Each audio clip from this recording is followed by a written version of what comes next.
So a little bit about Shop 3D.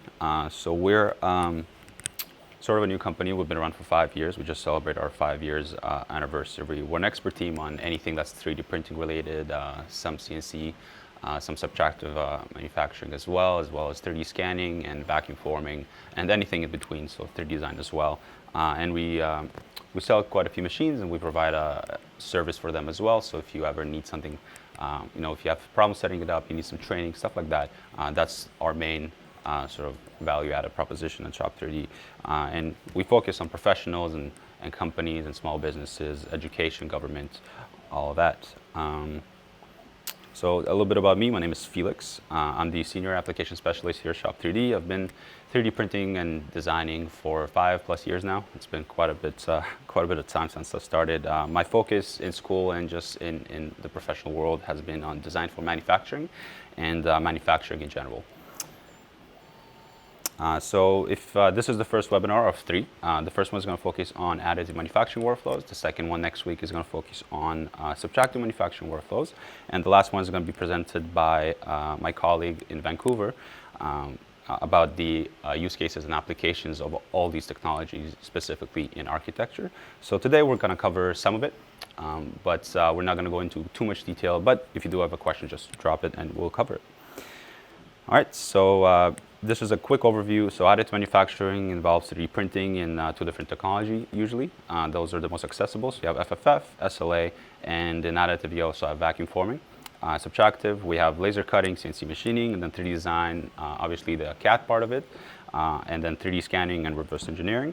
Today we're going to cover mostly additive and 3D design. So here's our agenda. It's going to be, what is 3D printing if you have 0 experience with it. We're going to cover what it is, how it works, the different types of it. We're going to dive into FFF, SLA. Those are 2 different kinds of 3D printing. Then we're going to go into vacuum forming, 3D scanning, and then sort of a complete workflow. Like if you have all of these things or some of these things, what your workflow might look like in architecture in the workplace. And then we're going to finish with Q&A. To answer any of your questions. So I'm going to try and keep it light and short, just so because I don't want this to become a lecture type of webinar. So basics. So just like 2D printing, like on your regular printer, you need a prerequisite. The prerequisite is the sort of like a Word file, a PDF, picture, something. So it's the same with 3D printing, except you have a 3D design. So I'm sure you're all familiar with it. If you're doing massing or anything like that, you will already have experience with CAD. Then you export that into a format that is understood by the software that prepares your design for printing. So that is called a slicing software. The most common ones are Cura, Idea Makers, and there's a few other ones that are a bit less popular. So in that slicing software, you're going to be preparing a model, so adding supports to it, choosing what resolution you're printing with, choosing your material type, and so on. You have a lot of freedom to do what you want on there, but usually there's quite a few default setups available to you. And then the last thing is you're actually getting an object, and that's basically the workflow. It's very simple, but there are a few things you should know, and we're going to cover that. So first of all, why would you choose additive manufacturing? The traditional methods that have been subtractive or something of the sort. So you take foam and you cut it down, you make a building, or you're using a CNC machine to cut out wood, or you're using a laser cutter to do the same thing, or a combination of all those things. Usually there's I'm sure you guys know, there's a specific team that is in charge of that, model makers, or if you're in a smaller office, then you will be doing it yourself. So why additive? So it's super cheap compared to anything else because you are only using what you need. So the filament or resin, we're going to cover what those are in a bit. You're using exactly what you need. So if something is 100 grams, you're only using 100 grams of material, nothing else, and that's it. The exceptions for that is supports, but we're going to cover that. And then it's time efficient. So while you might have heard that 3D printing takes, some buildings may take days to complete, the nice thing about it is that you don't have to be there and supervise it and put in any effort towards that model. So you're able to just set it up and walk away, come back in a day or the next morning, and then you have the model in front of you, and then you might take a look at it, make some adjustments, and then print again. Then same day lead times. If it's something smaller, you can probably get it within 2 hours, an hour, and then do the design iterations very quickly. Again, affordable prototyping, very limited experience needed. So with the sort of the professional 3D printings, 3D printers, you don't really need too much knowledge about it to use it. Like anybody here at the office can use it, not necessarily me. Everybody uses it to print whatever they want for home or anything like that. So it takes maybe 30 minutes to get familiar about how to load filament and how to set up a file, but beyond that, you don't really need too much experience. So that is something that is important to a lot of people because the learning curve is very, very small. And then you can print anything you want. You know, you're not limited too much, and there's an asterisk there because you do need support sometimes, but you're not limited about the complexity of your part. So the complexity of your part is free. So whether you're printing 20 by 20 by 20 millimeter cube or you're printing an entire building, there's no added cost to it except how much material you're using and then support material. So that's a very important and why additive manufacturing is so attractive to a lot of architects. Moving on, so we have two types of 3D printing. So we have FFF, which stands for fused filament fabrication, and then SLA, which is stereolithography. Now, those two things are very similar because they're still 3D printing, but they're using different technologies to do the same thing. And they both have pros and cons. So we're going to cover that. So FDM, first of all, how does it work? FDM is actually an old term that I forgot to change here. But the way it works is that you have a nozzle, something hot, and then you feed in filament in the form of sort of this wire. And it melts, and your printer moves like a CNC machine would, and then you will get your shape at the end. So it's super simple, and you really don't need to know anything about the technology to use it. And with the professional machines, this entire process is very, very reliable. So how does SLA work? Very similar, but instead of melting plastic, you are actually curing resin. So resin is a photopolymer and it's sensitive to UV light. So you're using a laser in a specific wavelength to direct it in certain locations on your build plate and print with it. Again, very simple process. In this process, compared to FFF, is you're able to get much tinier details. So to give you a little bit of a perspective, the FFF technology can print with a 0.25 nozzle, 0.25 millimeter nozzle, so that's 250 microns. So let's assume that is the minimum feature size that you can get. With SLA, you're using a laser with a point size of 85 microns. So that's like orders of magnitude more precise and much, much smaller. So with SLA, if you need something very, very nice looking, very nice surface finish, this is when you would choose SLA. But again, there's differences, and sometimes you might choose FFF over SLA for other reasons as well. So a little bit of FFF. So Ultimaker is the most used or bought 3D printer from us, and because it's reliable. But that aside, you can see kind of that there's usually a small factor and a big factor. Usually for desktop applications for architects, you would use the smaller factor, which is like the Ultimaker S3, which is like 8 by 8 by 8 inches. And that will sit right beside your laptop or a computer, and you would literally be the only one using it sometimes, or maybe a couple more teammates. And then the S5 is made more for industrial applications, 24/7 production. So if you have a model shop that prints a lot of stuff all the time, this machine will be the right thing for you. That aside, these two machines and some other machines there, they have two nozzles that you can print with. So in this slide here, you can kind of see what you can get. So you can get some concept models, printing with whites, and then on the right side, you can see sort of different colors and very complex geometries that might take a model maker hours or days to make using traditional methods. But with 3D printing, you literally get that off your build plate right away. So the Ultimaker has two heads, so you're able to print really complex shapes. And I'm actually gonna switch over to my camera so I can show you some stuff here. How do I do that? Stop sharing. Okay, hopefully you can see me. So on my side, I have the Ultimaker. And for example, that part in there can be printed exactly like you see it. So you would just add supports to it. And I'll show you how to set that up a bit later. You would just add support to it, and it would print your base model. So the white stuff and the gray stuff, it will print that by itself. And then there's going to be a bunch of support material that will be able to dissolve in water. So you don't have to tinker with it. You just drop it in a bucket of water, and then it would just dissolve. And then you come back the next day, and you have your model. The other nice thing about the FFF technology is that you have the flexibility to change tools. So for example, all of these cups here were printed with different nozzles. So, but they all took the same amount of time. So the very small nozzle will print something very tiny. Let's say for the printing has 2 hours, and then you can go up sizes to print something that's more draft, something that you don't really need detail, you're not going to show anybody, you just want to see a very quick snippet of what it might look like in your hands or in real life. So that's, the flexibility is there, and the nice thing about FFF is that it's also very affordable. So filament, for example, comes in 1 kilogram spools, and something like this maybe 50 grams of filament, and the filament is 20 bucks. So like you can do that math, and it's basically cents to make this type of stuff. And the time is very short as well for smaller things, and even bigger things are pretty, in my opinion, fast, because you know, if you print something for 24 hours, you don't have to actually work on it, because you set it up, you walk away, you might work on the next design until you get your model and then iterate like that. So you do get a lot of time added back to your workflow. Let's go back to presenting the PowerPoint here. Let's share. All right, so I'm just gonna go back a slide. So that's something you get with the Ultimaker, and then you have a few other printers as well. Like I said, for FFF, you can get, you know, more affordable models, stuff like that. But what we found is that if you wanted to have like a print farm, is what this is called, where your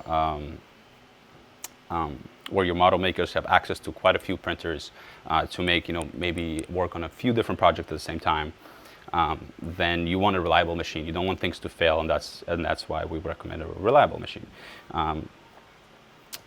Here are some, again, some different types of things you can do. These are some very broad applications, and on our third webinar, we're going to dive into each specific case here.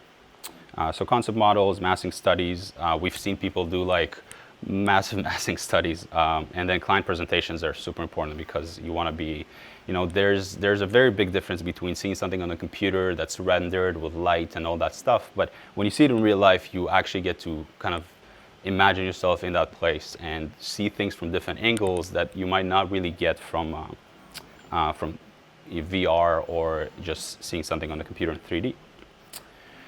So this is one use case of Make Architects. You know, for them, getting like a 3D printer, Ultimaker in this case, just sped up model production and save cost. There's, for them, that was the most important thing. And they have, I think, over 20 of these. So they can pump out a lot of models. And the thing about 3D printing is that, let's say you have one printer and you need to make 100 models. Each model takes 1 hour.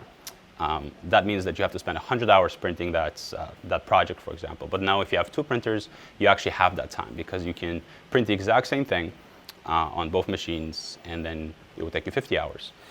So that's something that you can kind of scale up your process. Some more applications here that we're going to dive into on the third webinar. And I'm just going to check if there's any questions so far. No questions.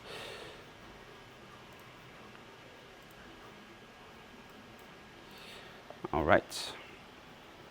Now moving on to SLA. So SLA is a massively different process. Like I said, you can make very, very intricate models for something that FFF cannot do. So here's one. So here you're using clear resin and white resin to print, something that normally would be kind of very hard to make just manually, and then that is laid out on a laser cut piece of wood to really showcase what this might look like in real life. And they actually also put the lights in there so they can see what that might look like in real life. So with resin, you get just much nicer models here, and you're able to do a little bit more with them because you have the flexibility of different types of colors that FFF just doesn't have in terms of transparency. And here's another one that I liked a lot. So what Laniela is saying is that, I think I touched on it already, but they're saying that showing something in renderings and VR is great, and something that we actually worked towards in the past, for massing models to 3D, because it was just cheaper, and it was a lot easier to iterate like that. Sorry, not iterate, to show, but with VR and renderings, you don't get the physical model that allows your client or your architect to actually feel what this might look like and watch it from different angles, like I said. So for them, that's the value, seeing something that normally in 3D modeling would be kind of hard to maybe detect, or maybe even the perspective that you're looking at the 3D model on the computer might be a little bit lacking in sort of what you can feel out of it. Now, I did want to touch a little bit about the cost of this technology. So with FFF and SLA, the cost is different, but what you get from it is also vastly different. With FFF, usually people use it for massing models, things that don't really need the detail that SLA might provide. But with SLA, you're able to print much smaller parts that will show you all the detail that you want, down to like the millimeters and even microns. So if you want to choose something that's quick, fast, and cheaper, you go with FFF.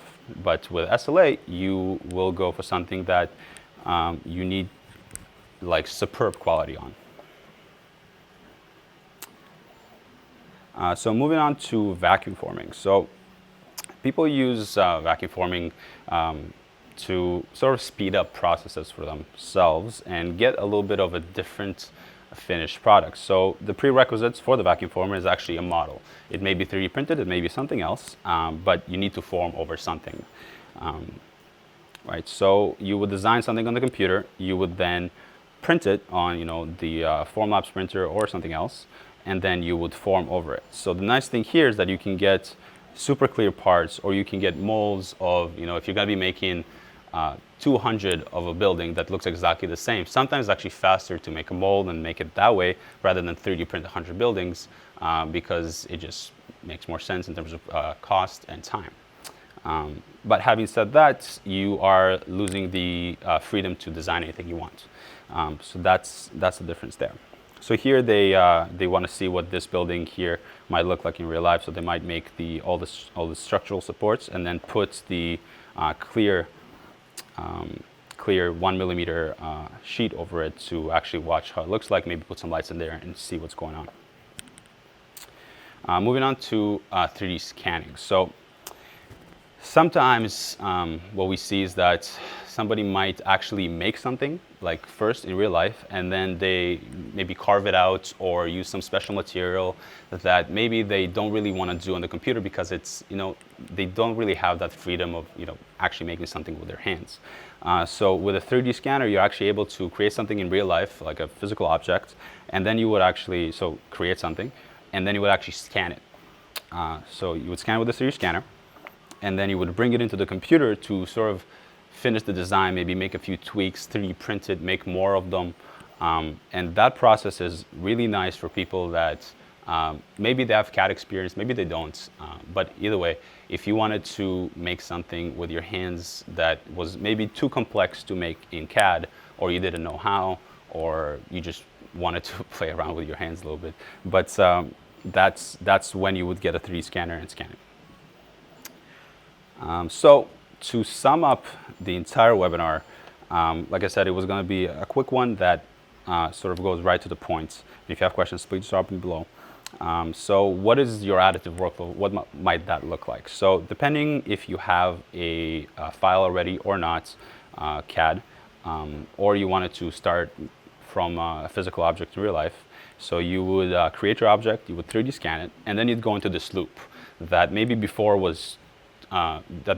took too long, or it was just too expensive. Like the time of a model maker is expensive. So the more time they spend on a project, the more expensive it gets. I'm sure you guys know. So in here, if you have a desktop 3D printer right beside you, you're able to design and refine without specific things in your project, or maybe the entire thing, without actually relying on anybody else. So if you have the create 3D scan, design, and refine a 3D print, so you go into that loop until you're super happy with it. And before that wasn't really possible. 3D printing, it makes it a lot more affordable, a lot quicker for somebody to do that, and be happy with the results. So once that's done, maybe you would actually print the final model, and then you would give it to your model makers and be like, hey, I need to make more of these, or something like that. Or you would just finish it up with some sandpaper, some paint, and then present it to your client, or you would integrate it into a bigger project and present it that way. Yeah, so that's the entire process of 3D printing. So I just wanted to go back and sort of give you another quick overview of what's going on. Where's the slide? There you go. So we touched on additive manufacturing, and we touched on 3D design. So you got 3D printing, FFF, that is melting plastic in a hot end or in a hot chamber, and creating your part. That technology is usually a lot quicker, a lot more flexible than SLA, and a lot cheaper as well. So that's on FFF. On SLA, you are getting something that's a lot more, the end product is a lot more attractive right off the bat. You don't really have to finish it. You don't really have to paint it. Right out the gate, you get something that you can present to your clients. So it saves a little bit of time there, but again, it has a very specific application.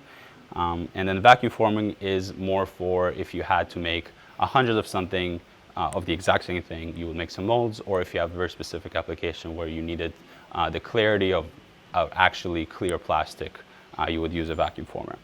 With 3D design, if most architects already have CAD software, and maybe they want to add something to it. So 3D scanning, again, you make something in real life and then you scan it, or maybe you go to the job site, you scan a tile that you like the texture of, you bring it into the computer, and then you might reverse engineering or do something else with it so that you can replicate it. So that's that. And I wanted to show you how you would also set up a file to print. So for a lot of people, it's really, they're a little bit scared of what that might look like. So I'm going to show you how it might look like for FDM, FFF, and also SLA.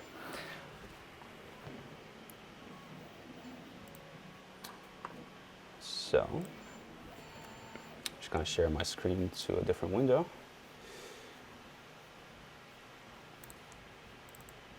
There you go. So hopefully you can see it. So we're looking at the Ultimaker Cura, which is the slicing software for FFF 3D printing. So in here, I just brought a model already, but the way you would do it is actually, you know what? I'm going to show you how to export a model. So it's very similar in most software. So I'm using here Fusion 360. So let's say that I wanted to export this building. Usually you would click on your entire model, right click, and then just do save as STL. And then you would export it. On the right side here, you can see the quality that you can export it as. Usually you don't want low. It just makes a lot of weird stuff going on. You want the highest quality you can possibly get, so that when the 3D printer actually processes it for the printer, it has a lot of points, and then things don't look out of spec or jagged or anything like that. So yeah, you would just export it, and then you would drag it into your preparation software, so slicing software. And in here I chose to, so say I wanted to make this this sort of showroom or something like that. So you have all these pillars, you have the floor obviously, and then you have your platform that you might showcase something on, and then you have your roof, for example, with forgot what it's called, but with an opening sort of so the sun can come in and the light can come in. So for a model like this, this is how I designed it. But printing it like this is a little bit more difficult. So I actually split it up into two parts. So I would export these two parts separately and print them separately, and then just put them together. And to make things easier with post-processing, so you don't have to line up anything and misalign anything, I actually created these little tabs so that my roof can actually just snap in and stay there. And maybe you want it to glue it, maybe not, so that you can open it up and place some more things in there. But that's how easy that can be. So once you design it, you export it as STL or OBJ. Those are normally the two most common files that you need for the slicing software. So we're going to go back to the slicing software.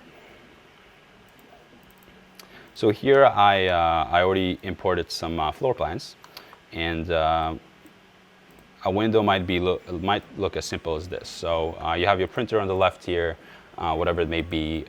In here you have the material that you want to print in. So with FFF 3D printing, most architects opt to use PLA or tough PLA for a little bit more rigidity. That is the cheapest and the easiest material to use in 3D printing for the past forever years. So you would choose your PLA, you would choose the nozzle here. So like I said, you can choose 0.25 nozzle, for example, for more detailed prints, and then you would choose the 0.8 nozzles for something that's more draft, if you just wanted to get a quick look about what your design might look like. So I'm just going to choose the default. This works for 95% of models, 0.4 nozzle. So from here, you'd have print settings. So you can choose engineering if you're in the engineering space and you need a little bit more tolerance, a little bit tighter tolerances, you would choose this profile here. I'm just going to reset everything. And then if you're in architecture, you might opt for the visual profile. So here you have a few options. So you have the 0.06 millimeter layer height. So that is the thickness of your lines. Usually the thinner the lines, the smaller the layer thickness. That would mean that you'd get a little bit better surface quality. As you go up this ladder, so 0.2, that is a 0.2 millimeter thickness of layer height, and that may look a little bit more draft, and you can go all the way up to 0.4 with the bigger nozzles. So usually architects opt for the 0.1 or the 0.06 for very specific projects, or the 0.15 would be sort of the balance between quality and speed. And then you will need to choose your infill type. So infill is how filled up your model is. So if you have something solid like a building, it doesn't actually have to be 100% solid because you can't really see inside. So that will make your building a little bit lighter, a little bit cheaper to make because it uses less material. So here, we can choose something like 10% or less.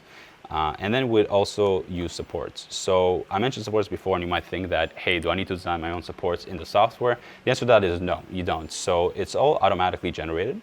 So if you just click on that button, you're done. So from here, you will click on Slice, which is the sort of the action that the slicing software takes. And then you can actually preview your model just to make sure that everything is working like it's supposed to. So in here, you will see the blue stuff is sort of helpers or supports, and then the red and all the other lines are your actual parts. So I said before that in additive manufacturing, normally you, if sort of this floor layout is 100 grams, for example, that's all you'd use. But sometimes, because of sort of the nature of what architecture models look like, with windows and openings and complex geometry sometimes, then you would need some supports. So in here, all the blue stuff is supports. Now, what's interesting is that with printed lock Ultimaker that has 2 nozzles, I'll actually choose a different color here, so it's a little bit more visible.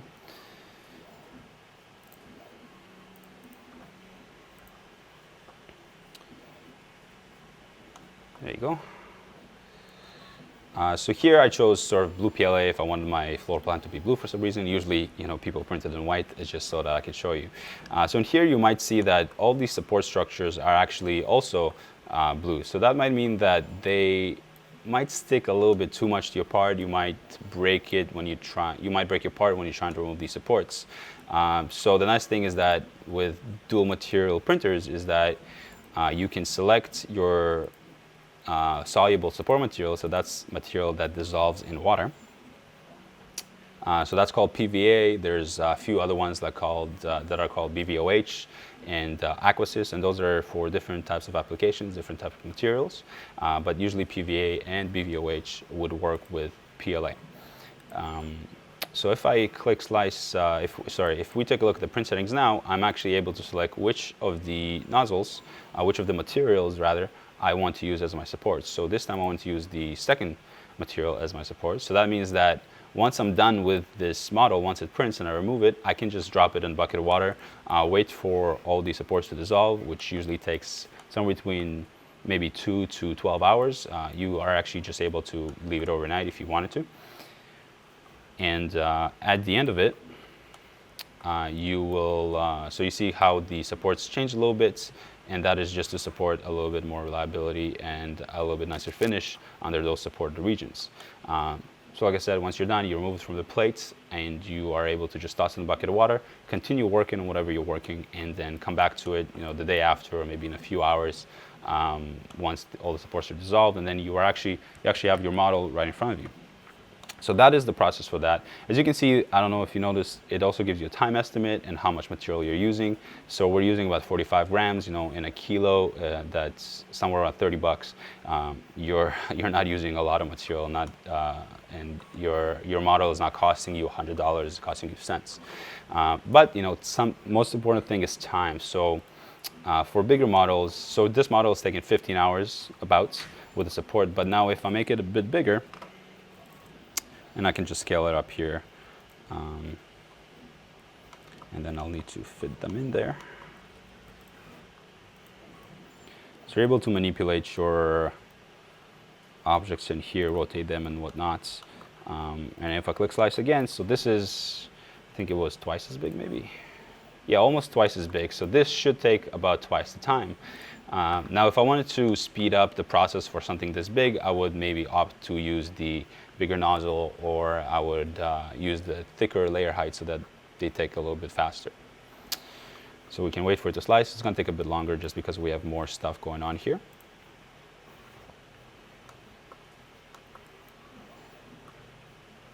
So this might take 2.5 days to make, but at the end of it, you have a much bigger model. And just to give you a sense of scale, the build plate for this printer is 13 inches by about 9.5 inches. So it's quite a big model, and you can also print 12 inches high. And there's different build volumes, build envelopes. If you are mostly printing smaller things, you really don't need this one. Like I said, you can use something like the S3 or even a smaller printer. But if you do find yourself printing big things like that you need that build volume 13 by 9.5 or bigger, then you might need something bigger. So that's the process for an FFF printer, and it's very, very similar across all of them. I also want to show the process for SLA printing, so I'm just going to share a different screen.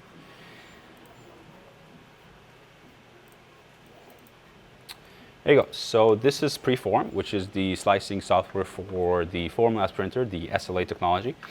So in here, things look quite a bit different. So I'm just going to reset the entire project here so you can see what's happening. Remove all supports. So these are, well, you can kind of see it's some small furniture for a model that we made here.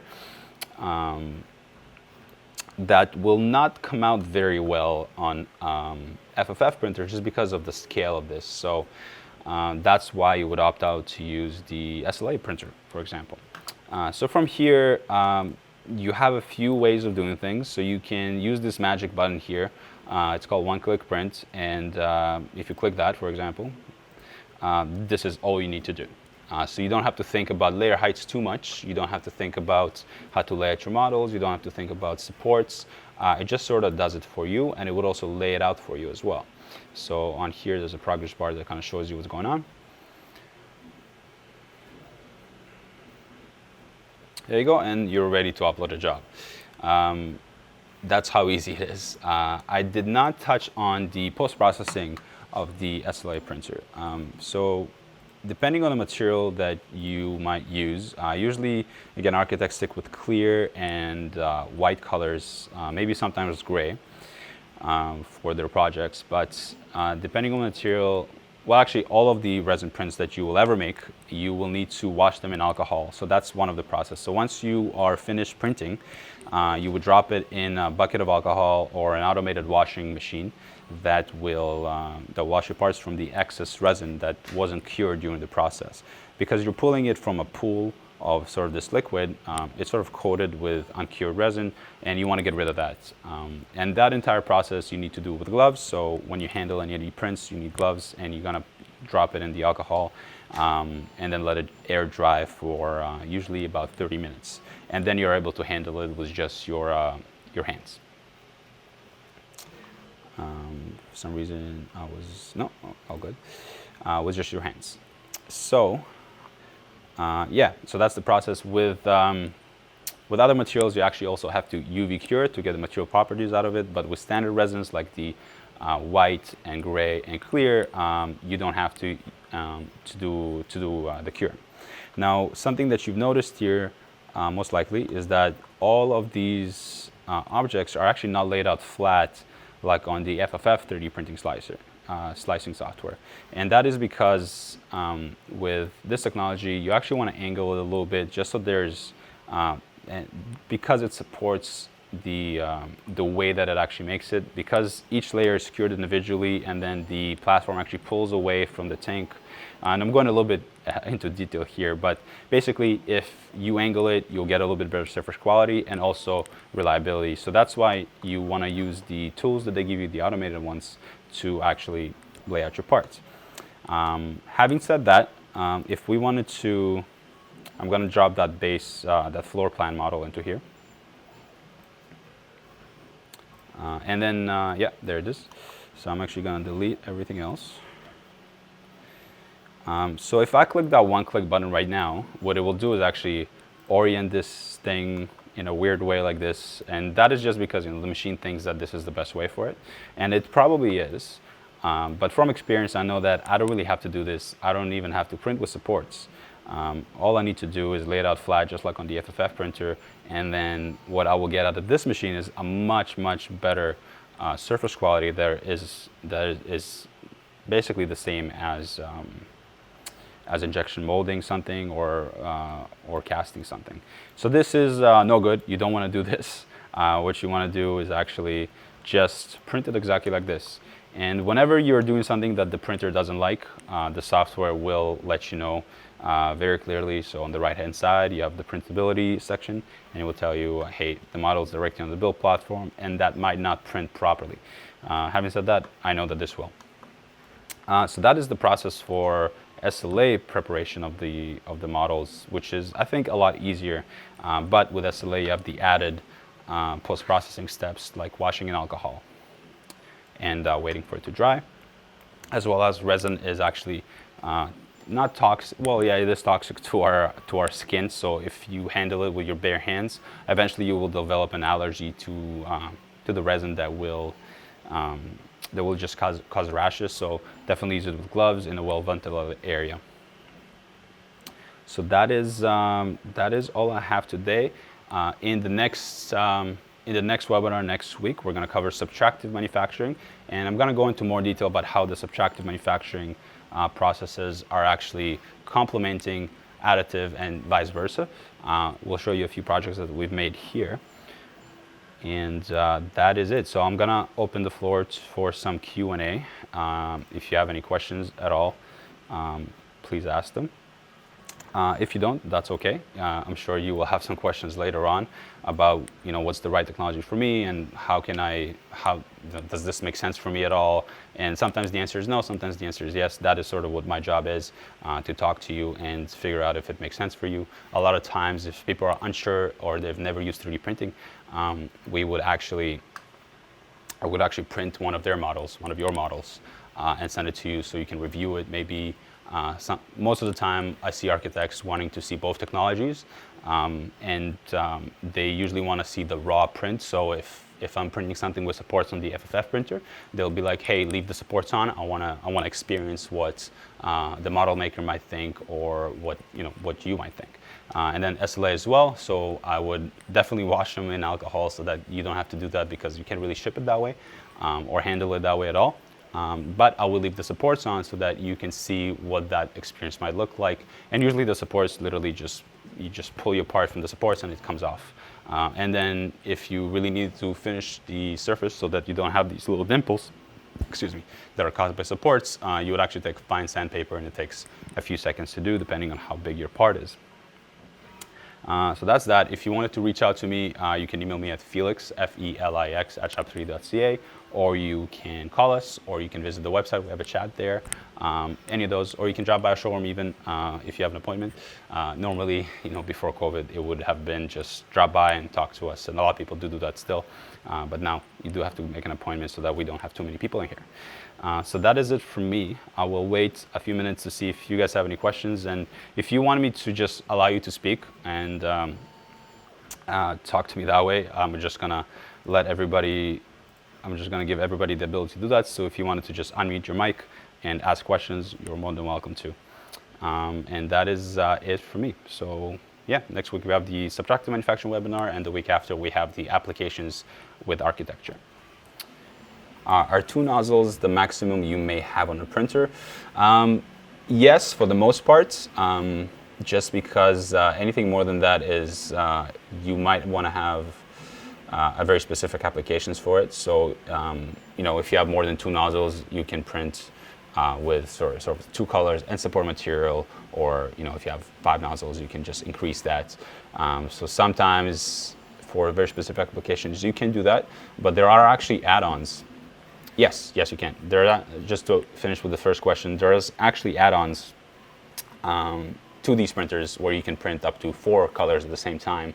And if you're familiar with Render Labs, they use that with the Ultimakers. Can you print in several materials? Yeah, you can. So if you want to print with, for example, a hard material and a soft material at the same time, you could do that with the FFF 3D printers that have 2 nozzles. You cannot do that on the SLA printers because they can only use 1 material at a time. So hopefully that answers your question. So, all right, so with that, I will wish you a good day again, and take good care, everybody.